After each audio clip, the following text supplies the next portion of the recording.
This has to happen as a collective. We need to find people in the States who are willing to stand and take the island forward, but we need to rally people outside the States and as a community as well. So it doesn't fall on one person, it falls on us collectively. The health of government is actually a reflection on society. And so that doesn't make me feel very good about Guernsey at the moment, I'm afraid to say. What we need to do is be a bit braver. And if we're not brave, then I think things could just end up, getting worse. So I think we have to try and get out of the doldrums of politics. Going forward, decisions need to be made. I love living here and things like that, but just the cost of living and the housing situation, I don't know how much longer we can sustain it. I've got friends that are in full-time jobs, are having to use food banks, and we just put our little blinkers on and we pretend all is lovely, and it's not. If you're coming back and trying to stand on your own 2 feet straight from, for example, university, it's quite difficult, I think, because of just how expensive it is to live on the island. The cost of housing is hugely challenging. I'm in a relationship where we both have professional jobs that should afford us to be able to live quite comfortably, and we can't. So that cost of living, just in general, is kind of an issue. It was so much cheaper in Dubai. The cost of living is so much less, like groceries and things like that. We're paying in 1 year in Dubai what we paid for 3-4 months here in Guernsey. When I was a teenager, getting onto the housing market was a lofty goal, but it was achievable. I think it's now more out of reach for our young than ever before. I don't think we value young people here, and I don't think that there is a lot of empathy to understanding how much harder it is. Unless they go into finance, how can they afford to live here? They can't. They'll leave. One message to politicians, I guess it would just be fulfill what you're going to say you're going to, or at least try to, and listen to the youth. Listen to young people, get them involved, keep them interested. That's what's going to help your case. Education in Guernsey is really struggling at the moment, but that's like the silver bullet. If you get education right, so much flows from that in 10 years' time, 20 years' time, generational time. Choosing who to vote for in the last election was a bit of a joke, really, because who had time realistically to sit and go through every single manifesto? I certainly didn't. They are not accessible. So you can't hold someone accountable when you don't have access to them and you don't even understand what their manifesto is, or what they represent, or who they are as a person. What would I like to see? People standing by what they say and actually delivering what they've promised to deliver. Would be different, would be very nice. Just doing things that people have asked for them to do or expect them to do, because that's what they promised. I don't think we're very good in Guernsey at actually putting out a manifesto and saying what changes. It's almost like a tick list of, yes, I think we should do something about housing. Yes, I think we should do something about the cost of living. But nobody actually says what they're going to do, how they're going to do that. And quite frankly, I probably felt that I was lied to by some candidates in the last election. It's more about personality politics than about working together. But it's very difficult for people standing for the States. They can't make policy because they're one vote out of how many. I certainly think it would be a very positive thing to have groups of like-minded people to get together and to say this is what we represent. Everyone is responsible for making Guernsey a better place. It doesn't fall on the shoulders of one person. To make this island a better place, we need a full island-wide community-based approach. Guernsey really can achieve anything if we're working together in a collegiate way. I think that's fundamentally missing at the moment. I want to hope that we can actually make some progress and start investing, and we want to know our money is well spent and it's looked after and it's not wasted, but we also potentially need to raise more funds so that we don't just have Guernsey going into a managed decline. I'm sure everyone's at their heart wants to create a better society, so let's try and work together and do that. We want to see a very cohesive government. I want to see people that are getting on, that are talking, that are having debates, but that are coming out with a sensible decision at the end that we can say, okay, that's been well thought out, they've spent time doing it, and it's not based on personal thoughts or preferences.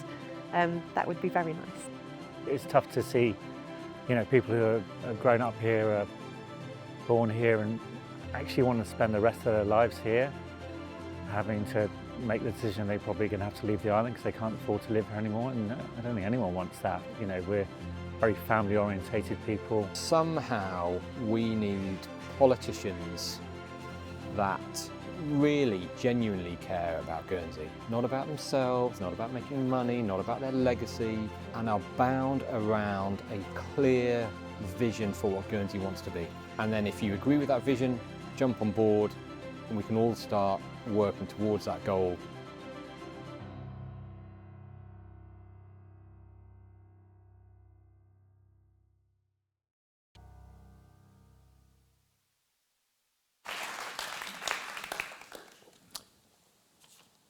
Good evening to everyone here at the Performing Arts Centre and watching at home via the live stream.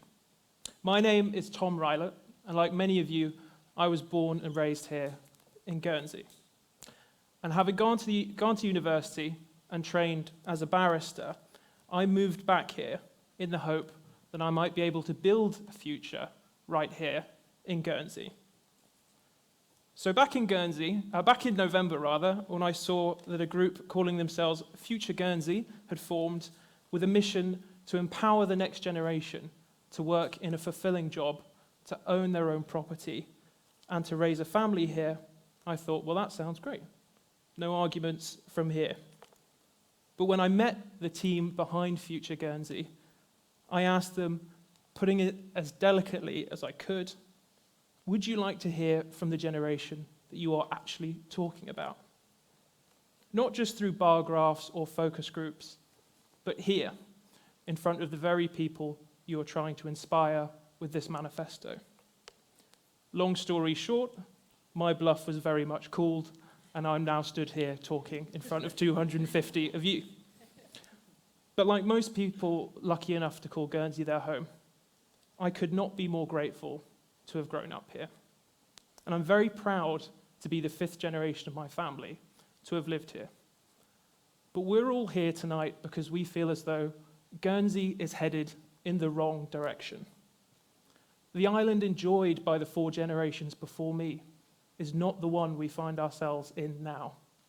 And unless we act, it will not be the island inherited by the generations that follow us. Guernsey has a future, but only if it can hold on to the next generations who will build it. Now, I'd just like everyone to take a moment and think about the younger people in their lives, whether it be friends, children, or grandchildren. And I'd like you to put your hand up if you know a young person who's recently left the island or is seriously considering leaving the island. Now, for the benefit of everyone on the live stream, that was almost everyone in the room. So many of you will be able to relate to a conversation I recently had with a friend of mine who, like me, is a born and raised Guernsey local who's seriously thinking of moving away to the UK. So I asked him why. And without much thought, he was able to rattle me off a list. He said, my degrees and skills just aren't in demand here. And everything's so expensive. When you do a weekly shop at Aldi in the UK as a student, and then you come back here and do the exact same shop, you can't quite believe it's the same currency that you're using. The housing market in the UK is so much more reachable, with a fraction of Guernsey's costs for first-time buyers.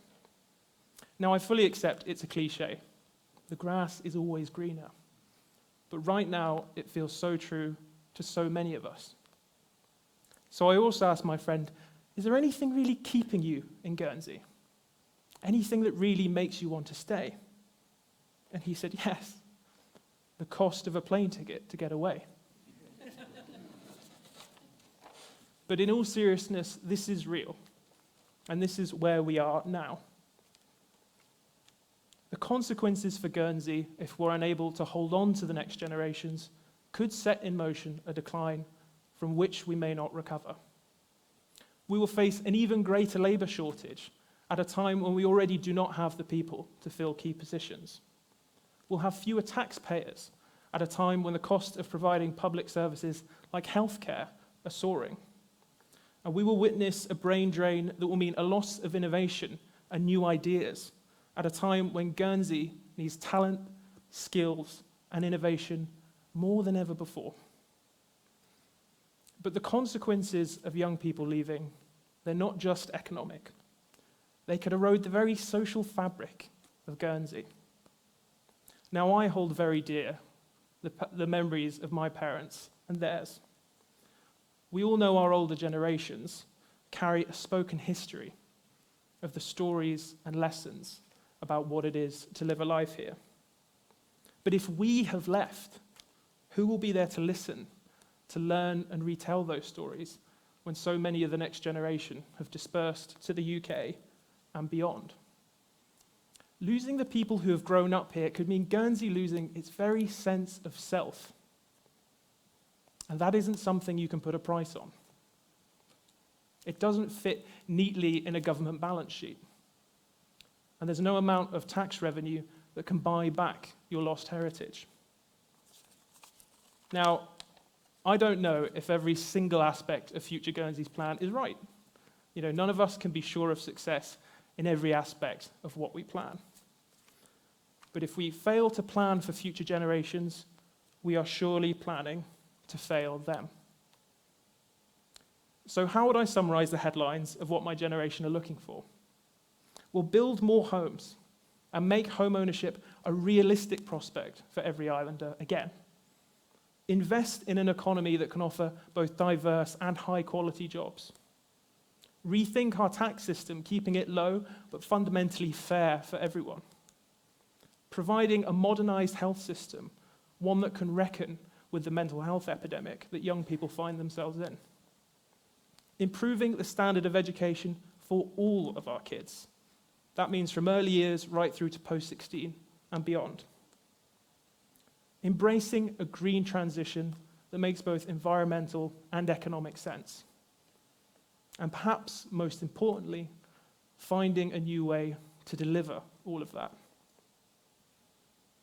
So I would ask all of you, do you think any of this is achievable by continuing to do things the way we currently are? Right now, we have 38 individual deputies who stood on 38 different manifestos, bringing 38 sets of visions and ideas about what needs to be done. And out of that, we're expecting one coherent plan for Guernsey to emerge. This has proved to be wishful thinking, and we need a fresh approach. But Guernsey's problems are there for everyone to see. Whether it be our neglected infrastructure, young people who see no future here, or even fellow islanders sleeping rough underneath bus shelters. But evidence of our ability to meet those challenges is all around us. Whether it be faded drawings of rainbows left in windowsills, or buildings from the occupation dotting our coastline, time and again, when Guernsey has found itself in difficult days, islanders have come together to draw upon an enduring spirit and face the challenges of their time. So if unity has been the common theme of our successes as an island, should it not be the common theme of our politics as well? Now, in closing, I say all of this as a very proud 25-year-old local. I dearly want this place to be my home for the future. And this is the first time I can remember seeing anything quite like this movement. An optimistic plan for the island that I was raised in and want to live in. So I would ask you all to support the next generation of islanders. Because the truth is, most of the people who will stand and be elected as deputies have been drawn from a group for whom a career, family raising, and home building are all in the rearview mirror. But imagine if we could complement that wealth of life experience with fresh approaches and fresh perspectives. How valuable could that combination be? Of much less value is the personality politics and unwillingness to compromise that has defined much of the recent past. let's get back to a place where we can all disagree agreeably. Now, the final version of this manifesto was put in my hands earlier today, so I'm just a few hours ahead of all of you. But the very first policy principle caught my eye, and it says, we need long-term solutions, not short-term fixes. Only then can we work towards the future that Guernsey deserves. So as someone of less experience, but with all of life's hopes and challenges ahead, I would ask everyone, please, register to vote and get everyone you know involved in this election. Think about the future as well as the present. Read this manifesto, and let's work together for the future of Guernsey that we all deserve. Thank you very much.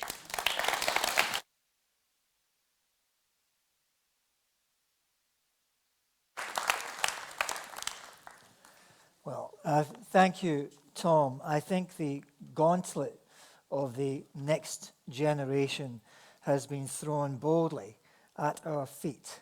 Good evening, everyone, and may I also welcome you, those at the Performing Arts Centre and those at home or at office watching on the webcast. My name is John Hardy, and I'm the chair of Future Guernsey. Tonight, Future Guernsey is launching its most significant initiative since the movement started its first exploratory discussions just over a year ago. We are launching a manifesto for the future of our island. This is an ambitious plan that draws on the belief that the people of Guernsey must be at the heart of everything that government does. It's a manifesto by Guernsey, for Guernsey, for the next 4 years and beyond. When Future Guernsey launched publicly in November, we outlined a vision for the island with a focused set of policy goals and priorities. Our vision is for a welcoming, optimistic island with widespread prosperity. Our mission is to invest in the island's future and empower that next generation with the inheritance of a strong, resilient economy, a good education, full and fulfilling employment, and the opportunity to own their own home, a place they will want to raise their own children. The response to our launch was enthusiastic. Over 700 Guernsey people have subscribed to our newsletters. People all over the island feel aligned to the vision. People embraced the possibility of political change. They welcomed the idea of a clear plan. Being astute Guernsey men and women, they are no fools to empty promises, at least not anymore. They had some points of their own to make. We love the vision, they said. We support the ambition, they added. Now, where's the plan? Well, quite right, quite right. It's now time to turn ambitious vision into a detailed plan of action. Who developed this plan? Well, after our launch, we were delighted that so many Guernsey people stepped up to volunteer and contribute their expertise, their time, and their talents to help develop this plan. People like estate agent Ross Lamarcand, mortgage broker Pierre Blampied, the ex-head of the GHA, Steve Williams, developer Simon Holland, finance experts like Martin Dorey, Mel Carville, and Amy Richards, leading tax expert Paul O'Neill, working on the interdependent forces of housing, taxation, and the economy. Former nurse and advocate for special education needs Catherine Hall, Stuart Lemaitre, the former chief executive of MSG, retired doctor George Oswald, and former chief pharmacist Ed Freestone, together with sustainability strategist Sally Rochester, all looked at health, education, and climate transition policies. Our approach was, and will continue to be, to reach out to all the talents on the island. Professionals who understand the challenges of our economy and the complexity of its interaction with our tax system. Frontline workers who understand the issues facing our education and health services. Experts who identify the enterprising opportunities of harnessing climate transition for the benefit of the economy, and those who can analyse the causes of the housing crisis. In a demonstration of what we wish from elected politicians, it has been a true team effort. And I would like to take this opportunity to publicly thank everyone involved in getting us to this point. Without each of your contributions, big and small, it would not have been possible. 6 groups worked over the last 6 months on each policy priority, and a 7th focused on delivery. Each policy area is interdependent on the others, and so was honed to make a cohesive whole. We did not hire management consultants. We do not recommend a whole new set of consultations and reviews. For anyone fearing we will make generalizations or unrealistic promises, I can assure you, tonight we are not catering motherhood and apple pie. This is not an exercise in political philosophy. This is a blueprint for building the island's future, a roadmap with actions, measures, and milestones. This is not just a political manifesto, this is a plan of action. Is it perfected for all eternity? Well, not quite yet. But I promise you, Guernsey has never seen anything quite like this before.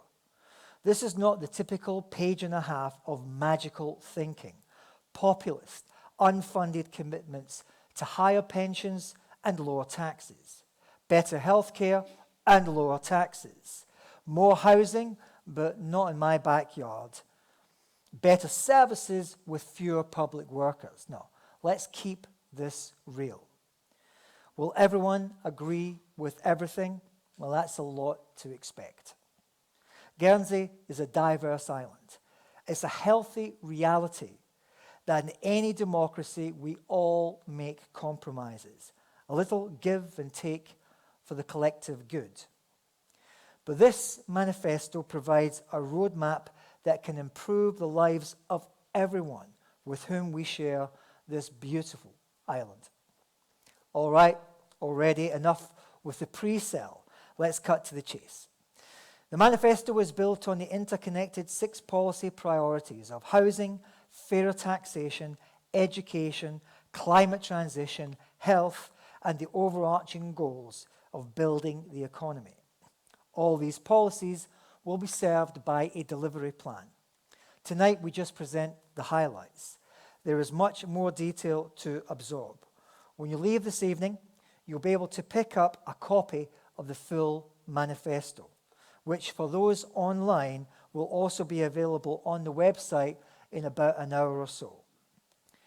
Before we start, we must be honest and realistic. Guernsey is at a turning point. Our government isn't working. We cannot carry on as we are. We should not carry on doing what we have always done. We must take a different approach. It's time to be bold. Let's get started. First up, the policy that affects so many of us, housing. To tee it up, some video from one of the island's most respected experts on that subject, Steve Williams. Run VT. I thought the concept of Future Guernsey was a really good idea. Obviously my specialism is on the social housing front, and I've worked in the area for 40 years.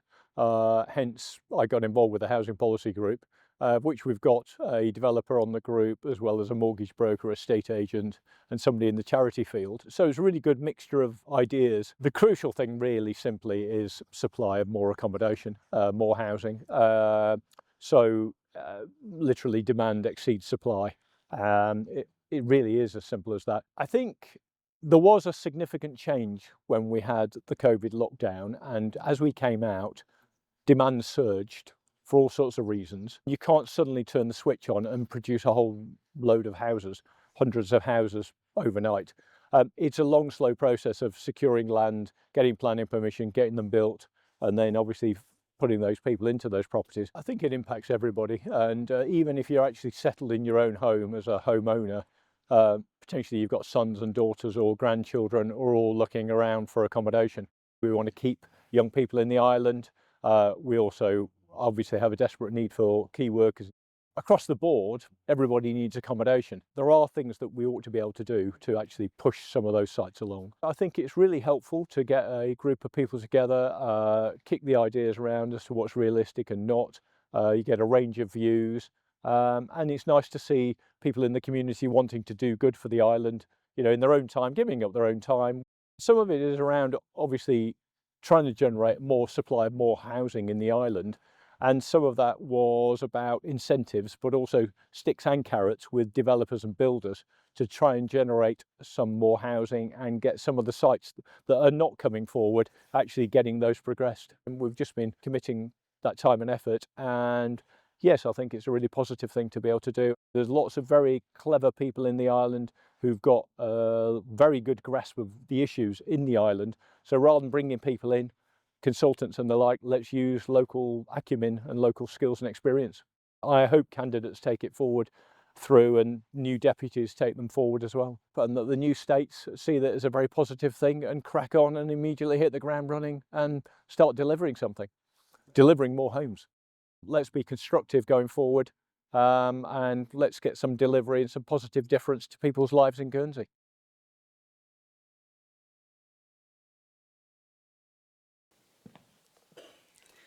Good evening. For those of you who haven't met me, my name is Lindsay Freeman and I'm the Chief Executive of Future Guernsey. 40 years ago, my parents moved to Guernsey in search of a safer environment to raise my sister and I. Just like many people who grew up here, I spent a number of years away during my 20s and 30s. When I returned 8 years ago, the housing market was certainly challenging. But in the context of the cost of housing now, there is absolutely no comparison. We managed to return home pre-COVID, just before the period Steve alluded to in his video piece.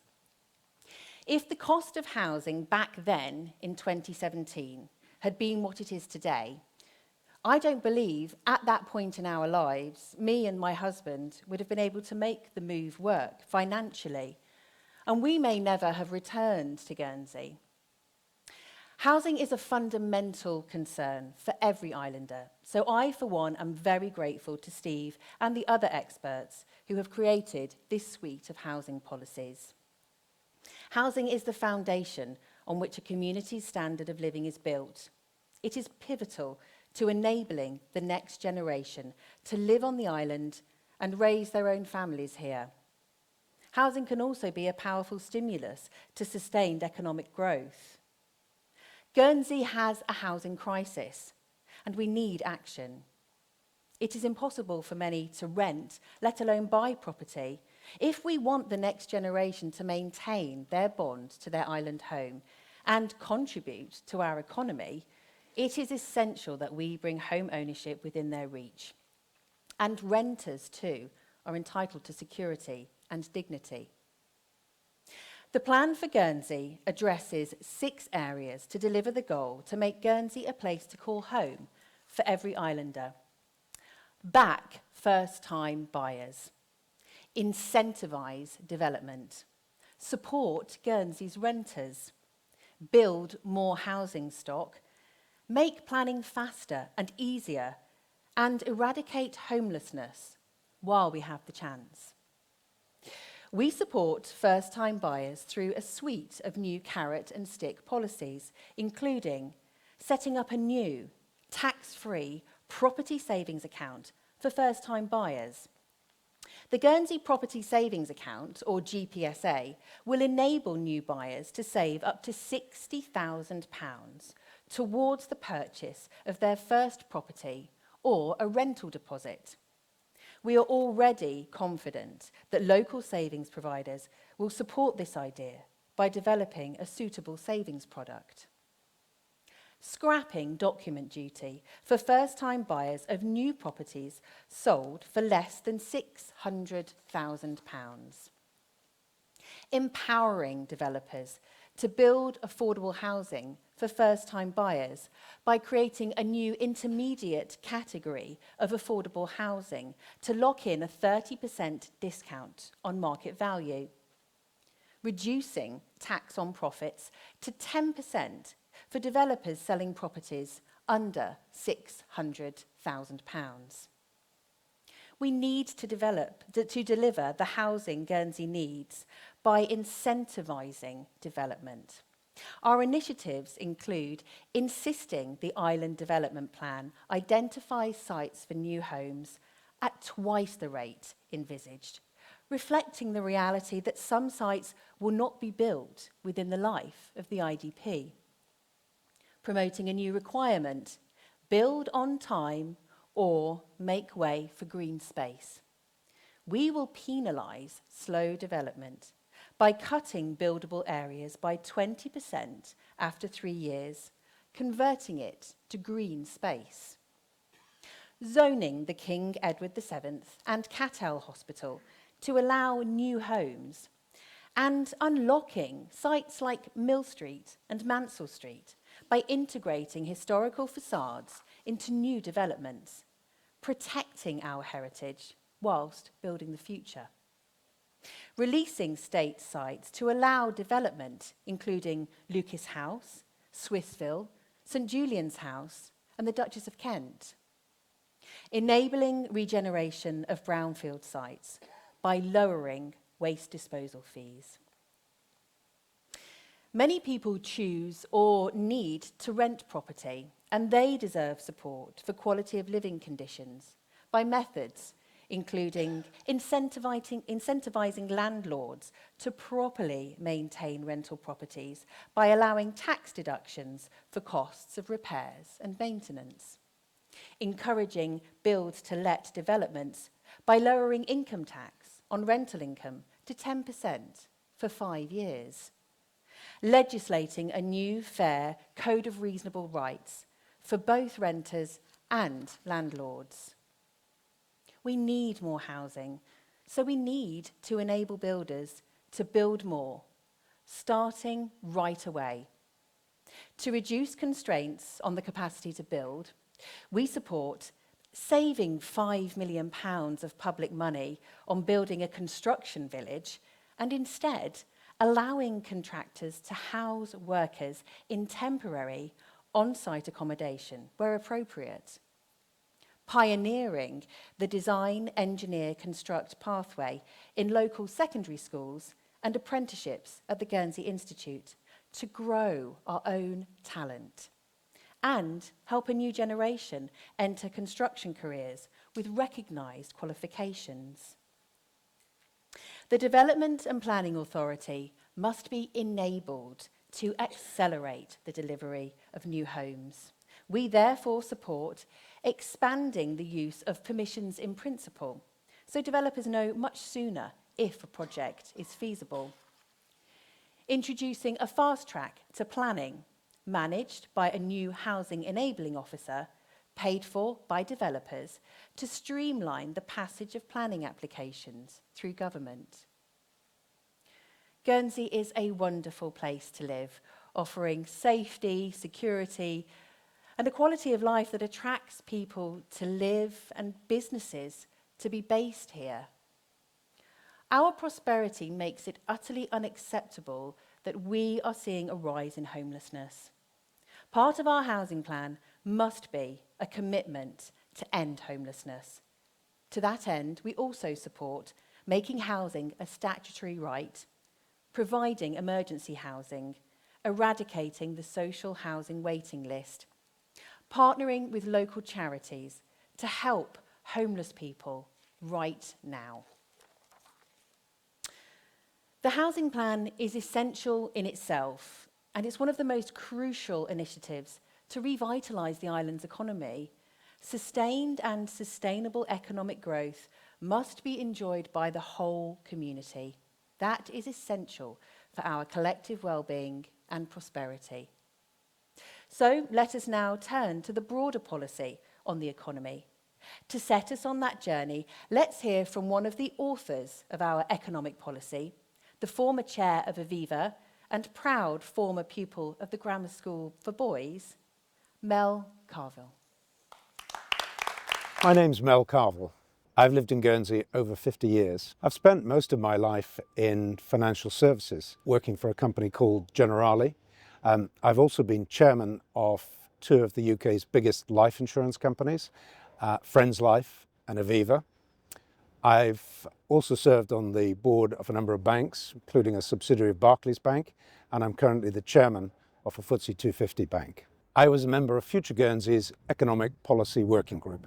The Economic Policy Working Group is made up of a number of local specialists from different sectors of industry. We consulted a wide range of stakeholders in the local economy, and we brought our expertise to bear to come up with a number of recommendations. Guernsey's economic challenges in a nutshell are that we're all getting older, and like all rich nations, our dependency ratio is going to continue to rise for the next 50 years or so. And in simple terms, that means fewer younger people are supporting a much greater proportion of retirees. This aging means less economic activity and a lower tax take, all at the same time as we need to increase spending to provide the necessary services for the older population. And unfortunately, we begin this journey in a worse position than the UK and Jersey. Importantly, our island's future prosperity depends on future generations, and we have failed our young people in the opportunity to receive a good education and to be able to afford a property. We also seem to have lost our can-do entrepreneurial spirit, and our GDP growth per capita is about a third of Jersey's over the last 10 years. The challenges that Guernsey faces are broadly the same as those facing other jurisdictions, but we start from a worse place because we've been drifting for many years. Government policies play a critical role in promoting economic growth and shaping the future of society. Long-term stability is also critical as it's key to foster business and consumer confidence. Guernsey is at a crossroads economically. Sustained and sustainable economic growth is essential for the prosperity and the well-being of all of us. Yet, the economy is characterized by slow growth. Our public finances are not sustainable, and we're underinvesting in the future. It's vital that Guernsey has a clear direction and policies focused on economic growth. I hope that Future Guernsey will find our recommendations helpful in developing their manifesto, and that they will lead to a better future for all of us.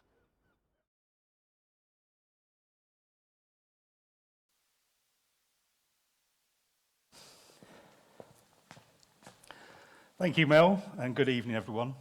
My name is Mike Leonard. I sit on the board of Future Guernsey, and I'm also the founder of the international insurance group First Central. I've raised and continue to raise my family here, and I'm passionate about Guernsey's future. As an accountant who became an entrepreneur, I believe it's essential that any jurisdiction takes a proactive role in creating the economic conditions that encourage established and also new enterprises to flourish. It's about creating the right opportunities. Our manifesto sets the target for Guernsey's economy to grow faster than the UK, faster than Jersey, and that is a bold ambition. But it is realistic only if we deliver a specific, ambitious plan to energise a vibrant private sector and improve government efficiency to deliver high-quality public services. Our economic plan addresses 4 objectives: accelerating investment, raising productivity by strengthening our workforce, enhancing entrepreneurship, and maximising the use of our land. Lindsay's just talked about the use of our land, so I'm going to concentrate on the first 3 of these. We have to accelerate investment into our island, balancing the short-term demands with the need to build tomorrow. So we support a bold commitment to the building of an offshore wind farm as quickly as feasible. This will generate new revenues, improve energy security, create high-paying new jobs, and provide islanders with cheaper energy. We also support investing in reliable, cheaper transport connection to the UK and to Jersey, redefining Aurigny's role. We're allowing private investment and expertise into public infrastructure projects, like that planned by the Guernsey Development Agency for St Sampson's Harbour, and making sure we deliver these projects faster. Increasing Guernsey's ability to borrow in order to finance essential and wealth-generating infrastructure projects, and creating a public infrastructure bond to lower the cost of capital and allow islanders to invest directly in our island's future. A plan to invest in growth, infrastructure and energy requires an equal commitment to strengthen our workforce. Our goal must be to maintain full employment in Guernsey, a condition the island has long enjoyed but must never take for granted. To ensure every islander can earn a decent living and have a decent quality of life requires high-quality jobs in a breadth of sectors. And so we support pioneering a new additional earned allowance for all over 16 school leavers, graduates and apprentices on the first £100,000 of their taxable earning until they are 30. This policy is intended to stem the brain drain and ensure the island is an attractive, long-term prospect for more young people. Incentivising businesses to develop employees' skills with tax deductions. Helping over 50s who want to work by introducing incentives for companies to hire older workers and create a plan for lifelong learning. Improving support for early years assistance for parents and other carers. And attracting new residents, but those who will contribute to our community and economy. Business and economic success is not driven by government. Wealth is created by entrepreneurs, from brand new startups to established businesses who invest ambitiously in the future. We must foster our proud Guernsey can-do spirit. So we support raising Guernsey's risk appetite with growth at its heart. And government taking the lead by publishing a national risk appetite statement by the end of this year. Ensuring our regulators' mandates are aligned with our higher risk appetite to support growth, and creating a fairer low-tax system. To some, it would seem pointless for our island to promote such ambitious goals for growth and infrastructure if our government representatives were to approve a partially funded expenditure budget. But that's exactly what the states did last year. Spending public money while ignoring how that expenditure will be financed is the very definition of irresponsible governance. So we have to deal with the elephant in the room, taxation and expenditure. To lead us into that subject, let's hear from one of the island's most respected tax experts, Paul O'Neill. I'm very keen to see my children grow up in Guernsey and to stay here and to be afforded the same opportunities that I was given as well.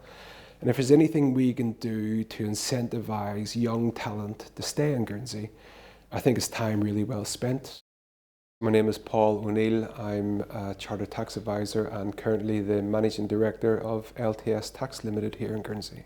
My involvement with Future Guernsey was as part of the Tax Policy Working Committee. Tax is a very emotive subject, so usually when there's ever talk of tax reform or tax change, people generally think immediately, well, what's that going to cost me? Certain sections of the community are deemed to be the people who should bear more of the tax burden, and I think what we need to do is to sort of broaden those shoulders right across the whole community, as opposed to always picking in one section to pick up the tab for all of these services that everyone seems to want. We have funding shortfalls, so government's having to balance budgets to meet specific demands like an ageing population here. We've got a history of probably underinvestment in infrastructure, so things have fallen into disrepair, they're more expensive to upkeep, and actually if we have to replace them, it's a very expensive option as well. We certainly have cash flow concerns. You know, our rate of expenditure is rising at a faster rate than our income. There's more people not working who are more reliant upon the state, so therefore we need to make sure the pensions are funded, healthcare is up to scratch, and we have all of the public services that they require. We adopted a very collaborative approach. We each chose areas of our own specialisms, brought them to the table and discussed how we could maybe improve them. how we could amend them or even repeal them for the better of the tax system. What we did at the start of the process was invest quite a lot of time in framing some values or principles around which we wanted any of our policies to adhere. Fairness, everyone had to contribute. Simplicity, let's not overcomplicate matters. Competitiveness, we need to ensure that Guernsey remains competitive in the international market. What we needed was policies to be for the long term and not a sticking plaster. And we did have scenarios where we had really good ideas in theory, but whenever we worked through them in practice, they were probably too complicated and therefore they didn't meet the simplicity value and therefore we had to set them aside. We tried to focus on the whole community rather than just simple pockets of that community. I'm a father of 3 young children and it was really pleasing for me to be able to focus on the younger generation as well. So you will have seen the initiative for the Guernsey Property Savings Allowance Scheme. In recent elections we've seen candidates stand and get elected with frankly no policy at all. So there's no consensus, and without consensus you can't make decisions. For me it's really important to have clear and transparent policies because it fosters an environment of responsibility with the accountability that policymakers have to have. My hope for the Future Guernsey platform is that we have provided some consensus and from that consensus we get decisions. Well, good evening and thank you to Paul. Many of you will know me, but for those of you who don't, I'm Gavin St Pierre. I've spent 13 years now in the States of Deliberation, 1 term as the Treasury and Resources Minister, 1 as the Chief Minister, and more recently, some might say, Bolshe backbencher. If I've learned one thing, it's this. A government that understands the importance of living within its means can ensure the long-term prosperity of all Guernsey's taxpayers and future generations who will additionally be burdened by the deficits that we are beginning to accumulate. Recently, the Independent Fiscal Policy Panel confirmed that our general revenue reserves will run out in 7 years unless we take action now. Enough really is enough. So our plan for fixing the island's finances is logical, it's a disciplined, and it's a 6-step plan. So step 1 is to focus on growth, and you've heard our thinking on that from Mike a little earlier. Step 2 is to commit to a 1% reduction in baseline public spending each year from 2026. That amounts to £6.5 million a year, rising to £25 million of savings each year by 2029. Now, we do not believe that there are hundreds of public servants sitting idly around, but we do believe that any organisation of the size of the states is capable of finding modest efficiency savings. For the last decade, most committees, most years, spend less than their allocated budget. So there is very good reason to put a little bit of pressure on the system to go out and find those efficiencies. Step 3 is to prioritise our capital programme so that funding is focused where it's most needed, and to complete that prioritisation exercise within the next 3 months or 3 months after an election. And only then will we know how much cash we really need and when we need it. Step 4 is to fix our tax administration. It's not working. And people suspect that we are not collecting all the tax that we should be and all the tax that we're owed. And they are entitled to know that all of that tax that should be collected has been collected before government asks them to pay more tax. Step 5 is we must improve the fairness of our corporate tax system. So we propose moving to a 0-15 corporate tax model in step with Jersey. We agree with Jersey's system of taxing businesses rather than profit streams. And for starters, that would have avoided the recent £29 million plus tax hole resulting from just one bank's error in how it allocated its profits. And personal investment holding companies must be fairly taxed. These arrangements are entirely legal and may even help attract high net worth individuals to move to the island. It's fine for these individuals to benefit from our inheritance and capital gains tax-free status, but income must be fairly taxed. And then finally, step 6 is to construct a new, fairer, broader, low-tax system where every business and individual that benefits from public services contributes fairly towards them, broadening Guernsey's tax base. So we do not support GST Plus in its current form. Some form of consumption tax may be inevitable, but taxing islanders' spending can only be one part of a system which has benefited from wholesale tax reform. And tax reform must produce a fairer system and must protect lower and middle income households. And that can be achieved. And we propose that that new tax package can and should be put before the states for approval before March next year. Having addressed the challenge of spending within our means while maintaining a low tax economy, we are then faced with how can we sustainably deliver to our community high quality and affordable health and social care services.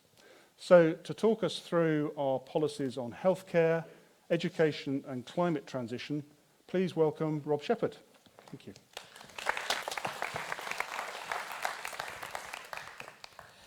Thank you, Gavin. Good evening, everyone. You get 3 policy areas from me. I've lived in Guernsey for about 25 years. I've raised my family here. I've run a law firm. I've done some other things. But in terms of health care, both personally and through my involvement with the Guernsey Cheshire Home, I've experienced at first hand the necessity of a really capable healthcare system in this island. But before I go through the policies, there's a couple of points I want to make first. Firstly, we must recognise that we all live in a small island, remotely located in the Channel Islands. So that means that we cannot reasonably expect to access the same treatment at the same speed as if we were located in New York, London, Frankfurt.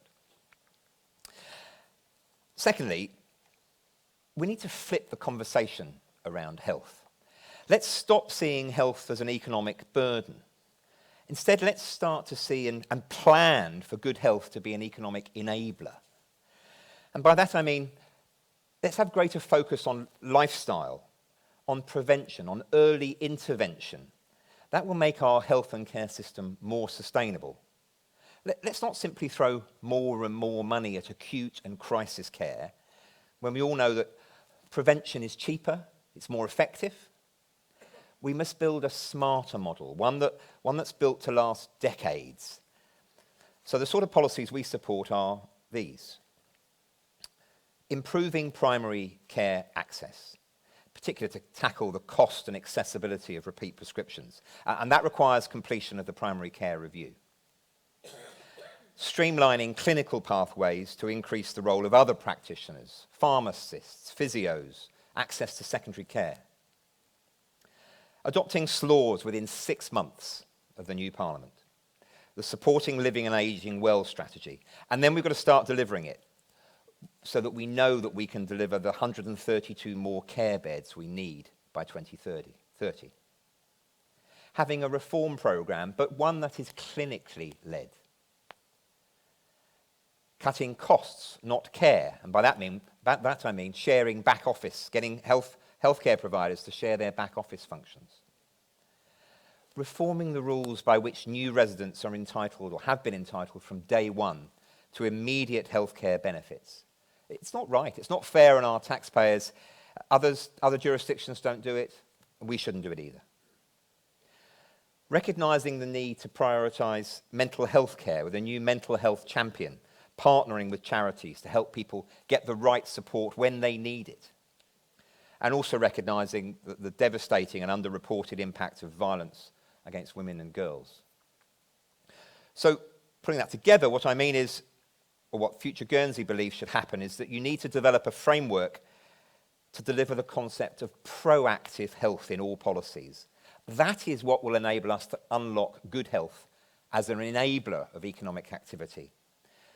More people in better health means a larger and more productive workforce. So, after healthcare, the next largest expenditure of any government, and an area of great importance for the future generations, some of whom you've heard from this evening, is education. Surely the hallmark of a fair and prosperous democracy is the quality of education available to its children. We must equip them with the skills, the confidence, the resources that they need to succeed. They need to be familiar with the next world, artificial intelligence and things like that. Our education settings should inspire our children to reach their full potential and prepare them for that evolving future.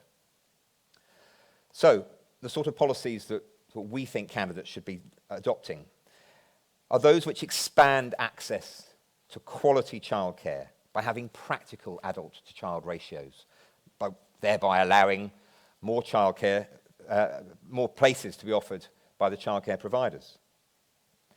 Helping primary schools adapt to the reducing school-age population, but then streamlining the system and freeing up funds for maths improvement, special educational needs. In secondary schools, improving outcomes, particularly with regard to maths, early intervention maths support, and greater pastoral care to help both students and teachers deal with the pressures that they're enduring at the moment. As for adult education, implementing a skills strategy that complements our economic needs. And what those needs are, need to be informed by a coalition of government, business, and charities. And lastly, keeping great teachers in Guernsey, supporting them with the pressures of workload and behaviours, and offering returning local teachers perhaps the same package of support that we've been offering to non-local teachers. So the last part of the 6 policy areas is about climate transition. Our children, the next generation of Guernsey citizens, are probably more attuned to the issues of climate change and will certainly be more affected by the impact of global warming. In Guernsey, our challenge is to seize the opportunity of the global transition to lower carbon economies, exercising more control over the resources at our disposal. And what Future Guernsey wants is to have every islander to have a stake in the climate transition. And that means empowering the finance sector, modernising our infrastructure, investing in skills, new skills, including some skills that we've never thought of, skills that AI hasn't even thought of yet. So the sort of policies we support in this area are about, well, first of all, strengthening our coastal defences and the flood protection. Accelerating that wind farm. That could be a real game changer. Progressing the climate change policy to net zero by 2050, but at the same time giving islanders a platform to influence and shape that transition. And we suggest to that end using a citizens' assembly, a direct, multi-generational voice, a forum, but outside of mainstream politics, outside of everyday politics. Securing diversity of the energy strategy through processes like carbon capture. And there it is again, we need to invest in skills and training to ensure that we can all benefit from that net zero future. So, those are the 6 policy areas that you've heard from the various members of the board and the videos. The manifesto, which you will get copies of afterwards, defines a very practical, specific, measurable plan to build the prosperous Guernsey that we all want. Make it an island for the next generation to thrive in. It has been created by people in this room, by many Guernsey people, tapping into the extraordinary talents that live in this island. Some families, some whose families have been here for centuries, some who chose to make it their home, but all of whom are equally committed to the island's future. Great stuff. But plans are nothing without action. So, to complete the picture, I'm going to hand it back to Gavin to talk about delivery.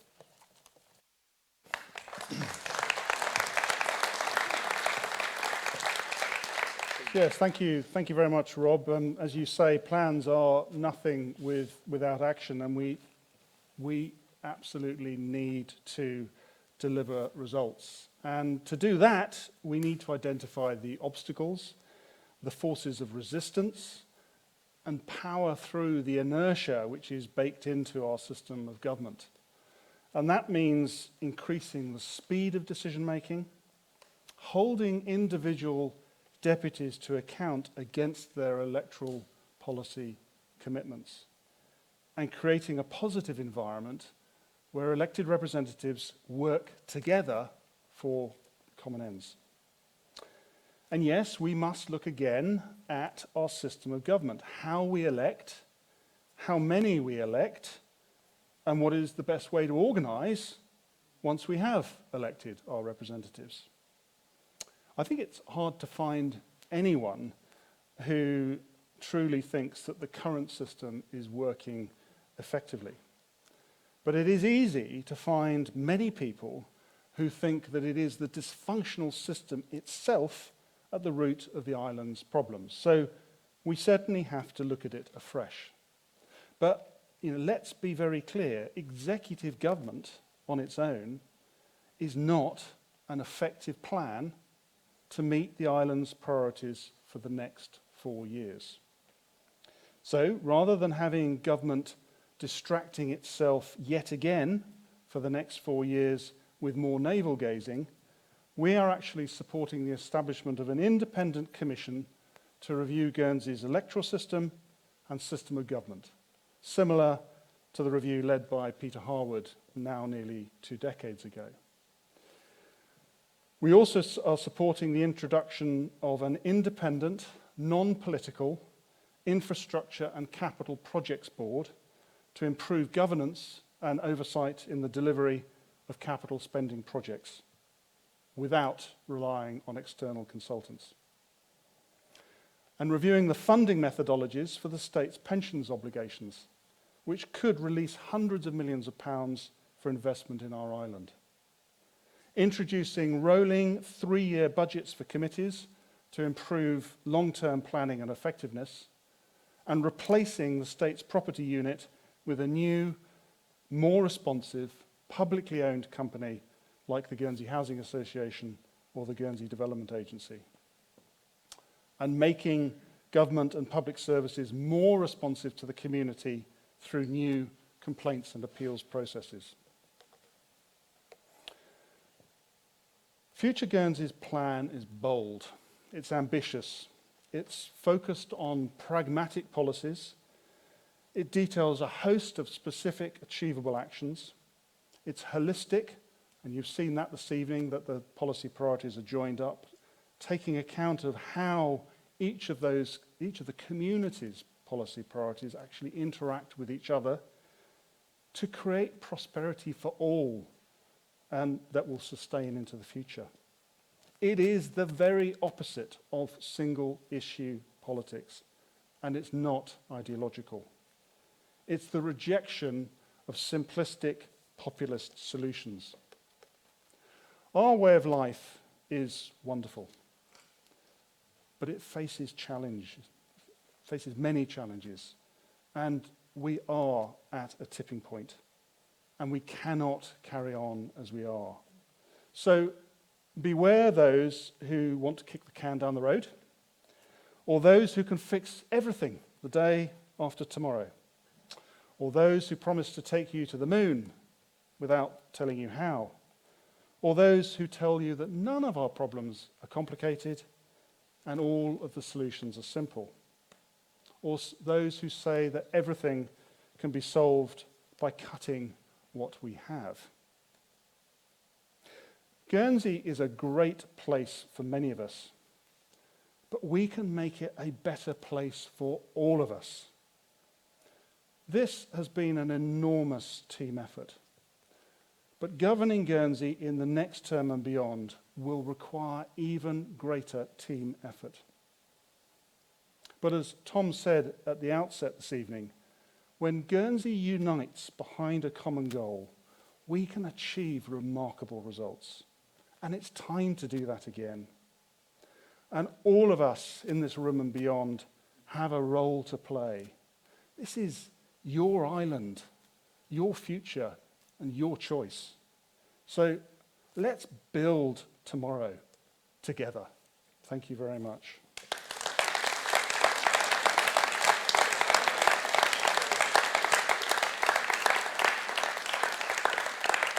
Thank you very much indeed. Can I just say, please do stay and join us for a drink afterwards so we can continue the conversation. Please also, as you go out, there will be people handing out copies of the full manifesto, so please don't leave this evening without one in your hand. They're available as you go out the theatre. So I look forward to speaking to as many as are able to stay. And thank you so much for coming this evening. Thank you very much.